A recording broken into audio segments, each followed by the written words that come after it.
Ce matin, Martine Vassal, présidente du conseil départemental des Bouches-du-Rhône, était à Aubagne pour signer un protocole de partenariat avec Gérard Gazet, maire d'Aubagne. Renforcer la sécurité des agents et des usagers de la maison départementale de la solidarité à Aubagne, tel est le sens de cet accord, signé en présence notamment de Bernard de Flessel, député des Bouches-du-Rhône, de Karine Boyer, directrice de la maison de la solidarité, et de Sylvia Barthélémy, présidente du conseil de territoire du pays d'Aubagne et de l'Étoile. Face à l'augmentation préoccupante des actes d'incivilité, agressions verbales, menaces ou faits de violence commis à l'encontre des agents des maisons départementales de la solidarité, cet accord permettra désormais à la police municipale d'intervenir rapidement en cas de danger grâce à la mise en place d'une ligne téléphonique dédiée entre cette maison et le centre de supervision urbain.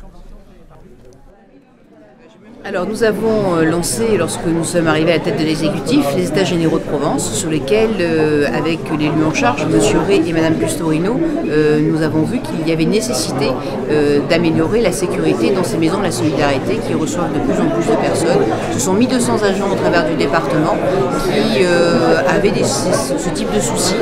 Donc nous avons proposé aux villes de pouvoir signer une convention pour qu'ils mettent à disposition un numéro dédié et des patrouilles plus importantes au niveau de la police municipale.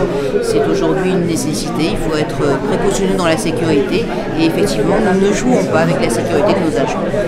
Et l'annonce que j'ai faite ce matin, c'est également de proposer à la présidente qui l'a accepté de mettre en place bien évidemment une caméra de vidéoprotection donc devant la maison de solidarité pour vraiment conforter encore plus ce système qui encore une fois est un système de prévention.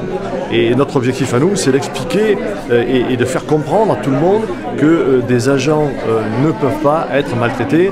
J'avais eu l'occasion de le dire en ce qui concerne les agents de la ville d'Aubagne qui s'occupent aussi du logement. Et on sait les grandes difficultés que nous avons en termes de logement. Et des personnes qui attendent donc des logements depuis plusieurs mois, voire depuis plusieurs années, peuvent parfois effectivement être extrêmement agacées quand on ne peut pas répondre donc, à cette attente.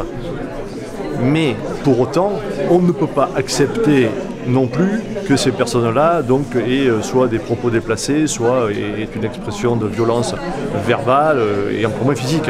Voilà. Et donc le rôle, je pense, donc, des exécutifs comme celui de Martine Vassal ou le mien, c'est de protéger nos agents et de les mettre dans des bonnes conditions et de faire comprendre à tout le monde que bien sûr les difficultés sont là, mais on essaie de les résoudre tous ensemble avec, je dirais, bienveillance. C'est ça qui est important et ce que l'on met en place là, c'est pour assurer vraiment la tranquillité de nos agents.